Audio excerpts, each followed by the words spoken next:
Britain ਦੀ ਸੰਸਦ 'ਚ ਉੱਠੇ ਕਿਸਾਨ ਅੰਦੋਲਨ ਦਾ ਮੁੱਦਾ। ਪੀਐਮ ਜੌਨਸਨ ਦੇ ਜਵਾਬ ਨੇ ਸਭ ਨੂੰ ਕੀਤਾ ਹੈਰਾਨ। ਜੀ ਹਾਂ ਦੋਸਤੋ, ਤੁਹਾਨੂੰ ਦੱਸ ਦਈਏ ਕਿ ਬ੍ਰਿਟੇਨ ਦੀ ਸੰਸਦ ਬੁੱਧਵਾਰ ਭਾਰਤ ਦੇ ਕਿਸਾਨ ਅੰਦੋਲਨ ਦਾ ਮੁੱਦਾ ਚੁੱਕਿਆ ਗਿਆ ਸੀ, ਤਾਂ ਇਸ ਪਤੇ ਤੇ ਪ੍ਰਧਾਨ ਮੰਤਰੀ ਬੋਰਿਸ ਜੌਨਸਨ ਦੇ ਜਵਾਬ ਨੇ ਸਭ ਨੂੰ ਹੈਰਾਨ ਕਰ ਦਿੱਤਾ। ਦਰਅਸਲ ਜਦੋਂ ਪ੍ਰਧਾਨ ਮੰਤਰੀ ਬੋਰਿਸ ਜੌਨਸਨ ਨੇ ਭਾਰਤ 'ਚ ਕਿਸਾਨਾਂ ਵੱਲੋਂ ਕੀਤੇ ਜਾ ਰਹੇ ਵਿਰੋਧ ਪ੍ਰਦਰਸ਼ਨ ਦੇ ਸਵਾਲ ਪੁੱਛਿਆ ਤਾਂ ਉਹ ਦੁਚੇਤੀ ਵਿੱਚ ਪੈ ਗਏ। ਲੇਬਰ ਪਾਰਟੀ ਦੇ ਬ੍ਰਿਟਿਸ਼ ਸਿੱਖ ਸੰਸਦ ਮੈਂਬਰ ਧਰਮਜੀਤ ਸਿੰਘ ਢੇਸੀ ਨੇ ਪ੍ਰਧਾਨ ਮੰਤਰੀ ਬੋਰਿਸ ਜੌਨਸਨ ਨੂੰ ਭਾਰਤ 'ਚ ਕਿਸਾਨਾਂ ਵੱਲੋਂ ਕੀਤੇ ਜਾ ਰਹੇ ਵਿਰੋਧ ਪ੍ਰਦਰਸ਼ਨ ਤੇ ਸੰਸਦ 'ਚ ਸਵਾਲ ਪੁੱਛਿਆ ਤਾਂ ਜੌਨਸਨ ਦੁਚੇਤੀ ਵਿੱਚ ਪੈ ਗਏ। ਜੌਨਸਨ ਨੇ ਕਿਹਾ ਕਿ ਭਾਰਤ ਤੇ ਪਾਕਿਸਤਾਨ ਦੇ ਵਿੱਚ ਕਿਸੇ ਵੀ ਵਿਵਾਦ ਦਾ ਹੱਲ ਦੋ ਪੱਖੀ ਗੱਲਬਾਤ ਨਾਲ ਹੀ ਹੋ ਸਕਦਾ ਹੈ। ਜੌਨਸਨ ਦੇ ਜਵਾਬ ਤੋਂ ਹੈਰਾਨ ਢੇਸੀ ਨੇ ਤਤਕਾਲ ਸੋਸ਼ਲ ਮੀਡੀਆ ਦਾ ਸਹਾਰਾ ਲਿਆ ਤੇ ਟਵੀਟ ਤੇ ਹੈਰਾਨੀ ਪ੍ਰਗਟ ਕੀਤੀ ਤਾਂ ਪ੍ਰਧਾਨ ਮੰਤਰੀ ਜੌਨਸਨ ਨੂੰ ਇਹ ਨਹੀਂ ਪਤਾ ਸੀ ਕਿ ਉਹ ਕਿਸੇ ਵਿਸ਼ੇ ਤੇ ਪ੍ਰਤੀਕਿਰਿਆ ਦੇ ਰਹੇ। ਜੌਨਸਨ ਦੇ ਜਵਾਬ ਤੋਂ ਹੈਰਾਨ ਢੇਸੀ ਨੇ ਤਤਕਾਲ ਸੋਸ਼ਲ ਮੀਡੀਆ ਦਾ ਸਹਾਰਾ ਲਿਆ ਤੇ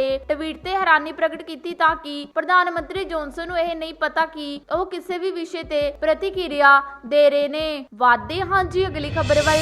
ਕਿਸਾਨਾਂ ਨੇ ਸਰਕਾਰ ਦਾ ਪ੍ਰਸਤਾਵ ਠੁਕਰਾਇਆ, 12 ਨਵੰਬਰ ਲਈ ਕਰ ਦਿੱਤਾ ਵੱਡਾ ਐਲਾਨ। ਜੀ ਹਾਂ ਦੋਸਤੋ, ਤੁਹਾਨੂੰ ਦੱਸ ਦਈਏ ਕਿ 3 ਨਵੇਂ ਖੇਤੀ ਕਾਨੂੰਨਾਂ ਨੂੰ ਰੱਦ ਕਰਨ ਦੀ ਮੰਗ ਕਰ ਰਹੀਆਂ ਕਿਸਾਨ ਜਥੇਬੰਦੀਆਂ ਨੇ ਸਰਕਾਰ ਦੇ ਪ੍ਰਸਤਾਵ ਨੂੰ ਖਾਰਜ ਕਰ ਦਿੱਤਾ ਹੈ। ਕਿਸਾਨ ਜਥੇਬੰਦੀਆਂ ਨੇ ਕਿਹਾ ਕਿ ਜਦੋਂ ਤੱਕ ਸਰਕਾਰ 3 ਕਾਨੂੰਨਾਂ ਨੂੰ ਪੂਰੀ ਤਰ੍ਹਾਂ ਵਾਪਸ ਲੈਣ ਦੀ ਮੰਗ ਸਵੀਕਾਰ ਨਹੀਂ ਕਰਦੀ ਤਾਂ ਉਦੋਂ ਤੱਕ ਉਹ ਅੰਦੋਲਨ ਜਾਰੀ ਰੱਖਣਗੇ। ਉੱਥੇ ਹੀ ਰਾਹੁਲ ਗਾਂਧੀ ਤੇ ਸ਼ਰਦ ਪਰਿਵਾਰ ਸਮੇਤ ਹੋਰ 5 ਲੀਡਰਾਂ ਨੇ ਰਾਸ਼ਟਰਪਤੀ ਨਾਲ ਮੁਲਾਕਾਤ ਕਰਕੇ ਖੇਤੀ ਕਾਨੂੰਨ ਨੂੰ ਵਾਪਸ ਲੈ ਜਾਣ ਦੀ ਮੰਗ ਕੀਤੀ। ਕੱਕਾ ਨੇ ਕਿਹਾ ਕਿ ਇਹਨਾਂ ਕਾਨੂੰਨਾਂ ਦੇ ਵਿਰੋਧ 'ਚ ਕਿਸਾਨ 14 ਦਸੰਬਰ ਨੂੰ ਸੂਬਿਆਂ ਦੇ ਜ਼ਿਲ੍ਹਾ ਦਫ਼ਤਰਾਂ ਦਾ ਘਿਰਾਓ ਕਰਨਗੇ ਤੇ 12 ਦਸੰਬਰ ਨੂੰ ਦਿੱਲੀ ਜੈਪੁਰ ਰਾਜਮਾਰਗ ਬੰਦ ਕੀਤਾ ਜਾਵੇਗਾ। ਕਿਸਾਨ ਲੀਡਰ ਦਰਸ਼ਨਪਾਲ ਨੇ ਪੱਤਰਕਾਰ ਸੰਮੇਲਨ 'ਚ ਕਿਹਾ ਕਿ 12 ਦਸੰਬਰ ਨੂੰ ਆਗਰਾ ਦਿੱਲੀ ਐਕਸਪ੍ਰੈਸ ਵੇਦ ਨੂੰ ਬੰਦ ਕੀਤਾ ਜਾਵੇਗਾ ਤੇ ਇਸੇ ਦਿਨ ਦੇਸ਼ ਦੇ ਕਿਸੇ ਵੀ ਟੋਲ ਪਲਾਜ਼ੇ ਤੇ ਕੋਈ ਟੈਕਸ ਨਹੀਂ ਦਿੱਤਾ ਜਾਵੇਗਾ। ਵਾਧੇ ਹਾਂ ਜੀ ਅਗਲੀ ਖਬਰ ਵੱਲ। ਕਿਸਾਨਾਂ ਦੇ ਵਿਰੋਧ ਤੋਂ ਬਾਅਦ ਅਡਵਾਨੀ ਗਰੁੱਪ ਦੀ ਆਈ ਸਫਾਈ, ਕਹੀਏ ਵੱਡੀ ਗੱਲ। ਜੀ ਹਾਂ ਦੋਸਤੋ, ਤੁਹਾਨੂੰ ਦੱਸ ਦਈਏ ਕਿ ਕੇਂਦਰ ਵੱਲੋਂ ਬਣਾਏ ਗਏ ਖੇਤੀ ਕਾਨੂੰਨਾਂ ਨੂੰ ਕਾਰਪੋਰੇਟ ਘਰਾਣਿਆਂ ਨੂੰ ਫਾਇਦਾ ਪਹੁੰਚਾਉਣ ਦਾ ਵਾਰ-ਵਾਰ ਕਿਸਾਨਾਂ ਵੱਲੋਂ ਮੋਦੀ ਸਰਕਾਰ ਖਿਲਾਫ ਇਲਜ਼ਾਮ ਲਗਾਏ ਜਾ ਰਹੇ ਨੇ ਅਤੇ ਇਹਨਾਂ 'ਚ ਸਭ ਤੋਂ ਵੱਧ ਨਿਸ਼ਾਨੇ ਤੇ ਅਵਾਨੀ ਅਤੇ ਅਡਵਾਨੀ ਗਰੁੱਪ ਤੇ ਲਗਾਤਾਰ ਵੱਧ ਰਹੇ ਨੇ। ਪ੍ਰਦਰਸ਼ਨ ਤੋਂ ਬਾਅਦ ਅਡਵਾਨੀ ਗਰੁੱਪ ਵੱਲੋਂ ਅਨਾਜ ਦੀ ਖਰੀਦ ਨੂੰ ਲੈ ਕੇ ਅਡਾਨੀ ਗਰੁੱਪ ਨੇ ਖੇਤੀ ਕਾਨੂੰਨਾਂ ਤੇ ਕਿਸਾਨਾਂ ਵੱਲੋਂ ਉਹਨਾਂ ਦੀ ਕੰਪਨੀ ਤੇ ਚੁੱਕੇ ਜਾ ਰਹੇ ਸਵਾਲਾਂ ਤੇ ਸਫਾਈ ਦਿੱਤੀ ਹੈ। ਕੰਪਨੀ ਵੱਲੋਂ ਕਿਹਾ ਗਿਆ ਕਿ ਉਹ ਸਿੱਧੇ ਤੌਰ ਤੇ ਕਿਸਾਨਾਂ ਤੋਂ ਅਨਾਜ ਨਹੀਂ ਖਰੀਦ ਸਕਦੇ ਤੇ ਨਾ ਹੀ ਇਸ ਦੀ ਕੀਮਤ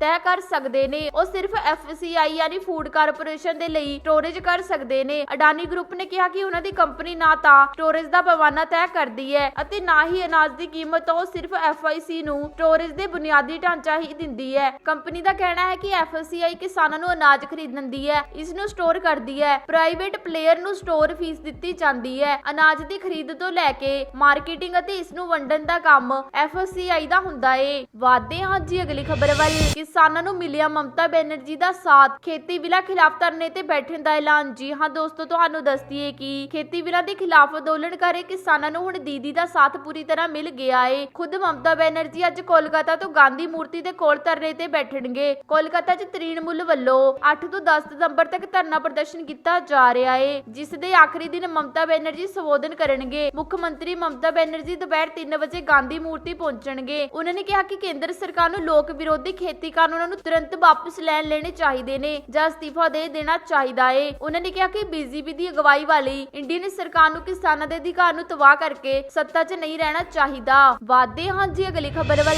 ਮੋਦੀ ਸਰਕਾਰ ਨੇ ਕਿਸਾਨਾਂ ਦੀ ਮੰਨੀਆਂ ਇਹ ਮੰਗਾਂ, ਅੰਦੋਲਨ ਖਤਮ ਕਰਨ ਦੀ ਅਪੀਲ। ਜੀ ਹਾਂ ਦੋਸਤੋ, ਤੁਹਾਨੂੰ ਦੱਸ ਦਈਏ ਕਿ ਮੋਦੀ ਸਰਕਾਰ ਨੇ ਕਿਸਾਨਾਂ ਨੂੰ ਪ੍ਰਸਤਾਵ ਭੇਜ ਕੇ ਅੰਦੋਲਨ ਖਤਮ ਕਰਨ ਦੀ ਅਪੀਲ ਕੀਤੀ ਹੈ। ਸਰਕਾਰ ਨੇ ਦਾਅਵਾ ਕੀਤਾ ਹੈ ਕਿ ਕਿਸਾਨਾਂ ਦੇ ਸਾਰੇ ਇਤਰਾਜ਼ ਮੰਨ ਲਏ ਜਾਣ ਤੇ ਉਹਨਾਂ ਨੂੰ ਦੂਰ ਵੀ ਕੀਤਾ ਜਾਵੇਗਾ। ਹੁਣ ਕਿਸਾਨ ਲੀਡਰ ਮੀਟਿੰਗ ਕਰਕੇ ਇਸ ਬਾਰੇ ਫੈਸਲਾ ਲੈਣਗੇ। ਸਿੰਘੂ ਬਾਰਡਰ ਉੱਪਰ ਕਿਸਾਨਾਂ ਦੀ ਮੀਟਿੰਗ ਜਾਰੀ ਹੈ। ABC ਸਾਂਝਾ ਨੂੰ ਮਿਲੇ ਪ੍ਰਸਤਾਵ ਤੇ ਖਰੜੇ ਵਿੱਚ ਇਹ ਗੱਲਾਂ ਲਿਖੀਆਂ ਗਈਆਂ। ਨੰਬਰ 1, ਕੇਂਦਰ ਸਰਕਾਰ MSP ਦੇ ਮੌਜੂਦਾ ਖਰੀਦ ਵਿਵਸਥਾ ਤੇ ਸੰਬੰਧ ਨੂੰ ਲਿਖਤੀ ਭਰੋਸਾ ਦੇਵੇਗੀ। ਨੰਬਰ 2, ਕੇਂਦਰ ਸਰਕਾਰ ਕਿਸਾਨਾਂ ਦੇ ਖੇਤੀ ਕਾਨੂੰਨਾਂ ਤੇ ਇਤਰਾਜ਼ਾਂ ਤੇ ਖੁੱਲੇ ਮਨ ਨਾਲ ਵਿਚਾਰ ਕਰਨ ਲਈ ਤਿਆਰ ਹੈ। ਨੰਬਰ 3, ਪਰਾਲੀ ਵਾਲੇ ਐਡੀਨੈਸ ਤੇ ਖੜੇ ਹੋਏ ਇਤਰਾਜ਼ ਦਾ ਵੀ ਹੱਲ ਕੀਤਾ ਜਾਵੇਗਾ। ਨੰਬਰ 4, ਮੰਡੀਆਂ ਟੁੱਟਣ ਦੇ ਖਾਸੇ ਤੇ ਕਾਨੂੰਨ 'ਚ ਸ਼ੋਧ ਹੋ ਸਕਦੀ ਹੈ। ਸੂਬਾ ਸਰਕਾਰ ਸੈਸ ਜਾਂ ਸੂਬਾ ਸਰਕਾਰ ਪ੍ਰੈਸ ਜਾਂ ਹੋਰ ਕਾਰਜ ਲਾ ਸਕਦੀ ਹੈ। ਨੰਬਰ 5, ਪੈਨ ਕਾਰਡ ਦੇ ਆਧਾਰ ਤੇ ਫਸਲ ਖਰੀਦੇ ਜਾਣ ਤੇ ਖਦਸੇ ਤੇ ਸ਼ੋਧ ਹੋ ਸਕਦੀ ਹੈ। ਸੂਬਾ ਸਰਕਾਰ ਨੂੰ ਇਸ ਤਰ੍ਹਾਂ ਦੇ ਪੰਜੀਕਰਨ ਲਈ ਨੀਅਤ ਬਣਾਉਣ ਦੀ ਸ਼ਕਤੀ ਦਿੱਤੀ ਜਾ ਸਕਦੀ ਹੈ। ਇਸ ਨਾਲ ਸਥਾਨਕ ਹਾਲਾਤ ਸੂਬਾ ਸਰਕਾਰਾਂ ਕਿਸਾਨਾਂ ਲਈ ਨਿਯਮ ਬਣਾ ਸਕਦੀ ਹੈ। ਨੰਬਰ 6, ਕਾਰਪੋਰੇਟ ਕਿਸਾਨਾਂ ਦੀ ਜ਼ਮੀਨ ਤੇ ਕਬਜ਼ਾ ਕਰਨ ਦੇ ਖਦਸੇ ਹਿੱਸੇ ਤੇ ਪਹਿਲਾਂ ਹੀ ਸਪਸ਼ਟ ਸੀ ਕਿ ਹੁਣ ਸਪਸ਼ਟ ਹੈ ਕਿ ਕਿਸਾਨਾਂ ਦੀ ਜ਼ਮੀਨ ਤੇ ਉਂਗਲੀ ਵਾਲੀ ਫਸਲ ਤੇ ਕੋਈ ਲੋਨ ਨਹੀਂ ਲਿਆ ਜਾ ਸਕਦਾ। ਨੰਬਰ 7 ਕੰਟਰੈਕਟ ਫਾਰਮਿੰਗ ਤੇ ਵਿਵਾਦ ਨੂੰ ਕਿਸਾਨਾਂ ਸਿਵਲ ਕੋਰਟ ਵਿੱਚ ਲਿਜਾ ਸਕਦਾ ਏ। ਵਾਧੇ ਹਾਂ ਜੀ ਅਗਲੀ ਖਬਰ ਵੱਲ।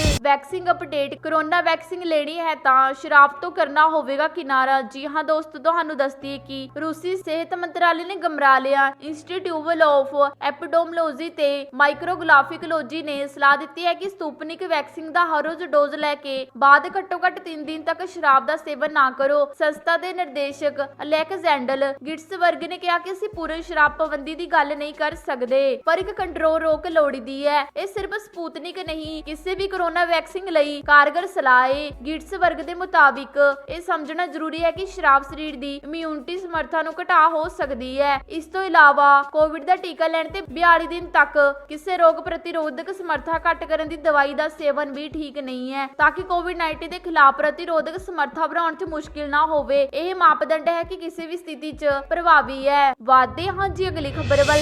ਅੰਦੋਲਨ ਦੌਰਾਨ 2 ਹਫ਼ਤਿਆਂ 'ਚ 15 ਕਿਸਾਨਾਂ ਦੀ ਮੌਤ, ਪਰ ਕੇਂਦਰ ਨਹੀਂ ਹੋਵੇਗੀ ਟਸ ਤੋਂ ਮਸ। ਜੀ ਹਾਂ ਦੋਸਤੋ, ਤੁਹਾਨੂੰ ਦੱਸਦੀ ਹੈ ਕਿ ਖੇਤੀ ਕਾਨੂੰਨਾਂ ਖਿਲਾਫ ਕਿਸਾਨ ਪਿਛਲੇ ਕਈ ਦਿਨਾਂ ਤੋਂ ਦਿੱਲੀ ਬਾਰਡਰ ਤੇ ਡਟੇ ਹੋਏ ਸਨ। ਇਸ ਦੌਰਾਨ ਕਈ ਵਾਰ ਕਿਸਾਨ ਜਥੇਬੰਦੀਆਂ ਤੇ ਕੇਂਦਰ ਵਿਚਾਲੇ ਗੱਲਬਾਤ ਹੋਈ ਹੈ, ਪਰ ਬੇਨਤੀ ਜਾਰੀ ਰਹੀ ਹੈ। ਆਖਿਰ ਸਰਕਾਰ ਵੱਲੋਂ ਖੇਤੀ ਕਾਨੂੰਨ ਰੱਦ ਕਰਨ ਤੋਂ ਇਨਕਾਰ ਕਰ ਦਿੱਤਾ ਗਿਆ ਹੈ। ਉਧਰ ਕਿਸਾਨ ਵੀ ਕਿਸੇ ਗੱਲ ਤੇ ਡਟੇ ਹੋਏ ਹਨ। ਉਹ ਪਿੱਛੇ ਤਦ ਮੁੜਨਗੇ ਜਦੋਂ ਖੇਤੀ ਕਾਨੂੰਨ ਰੱਦ ਹੋਣਗੇ। ਤਰਸਾਦਗੀ ਇਹ ਹੈ ਕਿ ਪ੍ਰਦਰਸ਼ਨ ਦੌਰਾਨ ਪਿਛਲੇ 2 ਹਫ਼ਤਿਆਂ ਦੌਰਾਨ ਰੋਜ਼ਾਨਾ ਔਸਤਨ ਇੱਕ ਮਿਤਿਕ ਦੇਹਰ ਦਿੱਲੀ ਦੇ ਸਿੰਘੂ ਬਾਰਡਰ ਤੋਂ ਪੰਜਾਬ ਆ ਰਹੀ ਸੀ। ਹੁਣ ਤੱਕ ਕੁੱਲ 15 ਕਿਸਾਨ ਖੇਤੀ ਕਾਨੂੰਨਾਂ ਖਿਲਾਫ ਪ੍ਰਦਰਸ਼ਨ ਦੌਰਾਨ ਆਪਣੀ ਜਾਨ ਗਵਾ ਚੁੱਕੇ ਨੇ। ਇਨ੍ਹਾਂ 'ਚ 4 ਕਿਸਾਨਾਂ ਦੀ ਮੌਤ ਹਾਦਸਿਆਂ ਕਾਰਨ ਹੋਈ ਹੈ। 10 ਦੀ ਦਿਲ ਦਾ ਦੌਰਾ ਪੈਣ ਕਾਰਨ ਤੇ ਇੱਕ ਨੂੰ ਠੰਡ ਦੀ ਲਪੇਟ ਨੇ ਲੈ ਲਿਆ। ਹਾਦਸਿਆਂ ਕਾਰਨ ਮੌਤਾਂ ਦਾ ਸਿਲਸਿਲਾ ਦਿੱਲੀ ਚਲੋ ਦੀ ਤਿਆਰੀ ਦੌਰਾਨ ਸ਼ੁਰੂ ਹੋਇਆ ਸੀ। ਵਾਧੇ ਹਾਂ ਜੀ ਅਗਲੀ ਖਬਰ ਵੱਲ।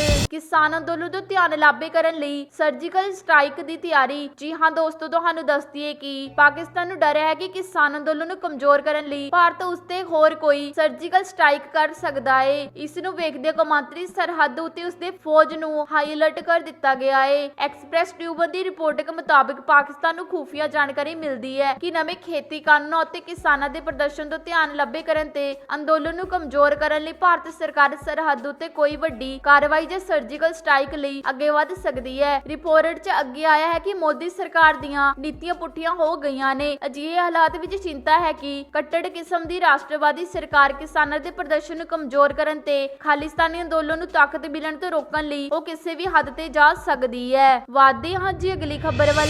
ਦੇਸ਼ ਵਿੱਚ ਖੁੱਲਣਗੇ 1 ਕਰੋੜ ਡਾਟਾ ਸੈਂਟਰ। ਕੈਬਨਿਟ ਤੋਂ ਮਿਲੀ PM ਵਾਈਫਾਈ ਯੋਜਨਾ ਨੂੰ ਮਨਜ਼ੂਰੀ। ਜੀ ਹਾਂ ਦੋਸਤੋ, ਤੁਹਾਨੂੰ ਦੱਸਦੀ ਹੈ ਕਿ PM ਮੋਦੀ ਦੀ ਪ੍ਰਧਾਨਗੀ ਹੇਠ ਅੱਜ ਦਿੱਲੀ ਦੇ ਕੇਂਦਰੀ ਕੈਬਨਿਟ ਦੀ ਬੈਠਕ ਹੋਈ ਹੈ, ਜਿਸ ਵਿੱਚ ਦੇਸ਼ ਵਿੱਚ ਫਾਸਟ ਇੰਟਰਨੈਟ ਕਨੈਕਟੀਵਿਟੀ ਪਹੁੰਚਾਉਣ ਦੀਆਂ ਕਈ ਯੋਜਨਾਵਾਂ ਨੂੰ ਮਨਜ਼ੂਰੀ ਦਿੱਤੀ ਗਈ ਹੈ। ਕੇਂਦਰੀ ਕੈਬਨਿਟ ਦੀ ਬੈਠਕ 'ਚ ਦੇਸ਼ ਵਿੱਚ 1 ਕਰੋੜ ਡਾਟਾ ਸੈਂਟਰ ਖੋਲ੍ਹਣ ਦੀ ਯੋਜਨਾ ਨੂੰ ਮਨਜ਼ੂਰੀ ਦਿੱਤੀ ਗਈ ਹੈ। ਇਸ ਯੋਜਨਾ ਨੂੰ ਪ੍ਰਧਾਨਗੀ ਵਾਈਫਾਈ ਐਕਸੈਸ ਇੰਟਰਫੇਸ ਨਾਂ ਦਿੱਤਾ ਗਿਆ ਹੈ। ਸਰਕਾਰ ਦਾ ਦਾਅਵਾ ਹੈ ਕਿ ਇਸ ਨਾਲ ਦੇਸ਼ ਵਿੱਚ ਫਾਸਟ ਇੰਟਰਨੈਟ ਕਨੈਕਟੀਵਿਟੀ ਦੀ ਦਿਸ਼ਾ ਵਿੱਚ ਕ੍ਰਾਂਤੀ ਆ ਜਾਵੇਗੀ। ਕੇਂਦਰ ਸਰਕਾਰ ਨੇ ਐਲਾਨ ਕੀਤਾ ਹੈ ਕਿ ਉਸ ਵੱਲੋਂ ਪਬਲਿਕ ਡਾਟਾ ਆਫਿਸ PDO ਖੋਲ੍ਹਿਆ ਜਾਵੇਗਾ, ਜਿਸ ਲਈ ਕਿਸੇ ਲਾਇਸੈਂਸ ਦੀ ਜ਼ਰੂਰਤ ਨਹੀਂ ਹੋਵੇਗੀ। ਸਰਕਾਰ ਤੋਂ ਸਿਰਫ 7 ਦਿਨਾਂ 'ਚ ਡਾਟਾ ਸੈਂਟਰ ਖੋਲ੍ਹਣ ਦੀ ਇਜਾਜ਼ਤ ਮਿਲੇਗੀ। ਦੱਸ ਦਈਏ ਕਿ ਭਾਰਤ ਸਰਕਾਰ ਵੱਧ ਤੋਂ ਵੱਧ ਲੋਕਾਂ ਤੱਕ ਇੰਟਰਨੈਟ ਪਹੁੰਚਾਉਣ ਦੀ ਦਿਸ਼ਾ ਵਿੱਚ ਕੰਮ ਕਰ ਰਹੀ ਹੈ। ਇਸ ਦੇ ਲਈ ਸਬਰੀਨ ਆਪਟੀਕਲ ਫਾਈਬਰ ਕੇਬਲ ਕਨੈਕਟੀਵਿਟੀ ਦੀ ਯੋਜਨਾ ਤੇ ਕੰਮ ਕੀਤਾ ਜਾ ਸਕਦਾ ਹੈ। ਇਸ ਯੋਜਨਾ ਤਹਿਤ ਕੇਂਦਰ ਸਰਕਾਰ ਨੇ ਕੋਚੀ ਤੋਂ ਲਕਸ਼ਦੀਪ ਦੇ ਵਿਚਕਾਰ ਆਪਟੀਕਲ ਫਾਈਬਰ ਵਿਛਾਉਣ ਦੀ ਮਨਜ਼ੂਰੀ ਦੇ ਦਿੱਤੀ ਗਈ ਹੈ। ਇਸ ਯੋਜਨਾ ਦੇ ਕਰੀਬ 1072 ਕਰੋੜ ਰੁਪਏ ਅਨੁਮਾਨਿਤ ਖਰਚ ਆਉਣ ਦੀ ਉਮੀਦ ਹੈ।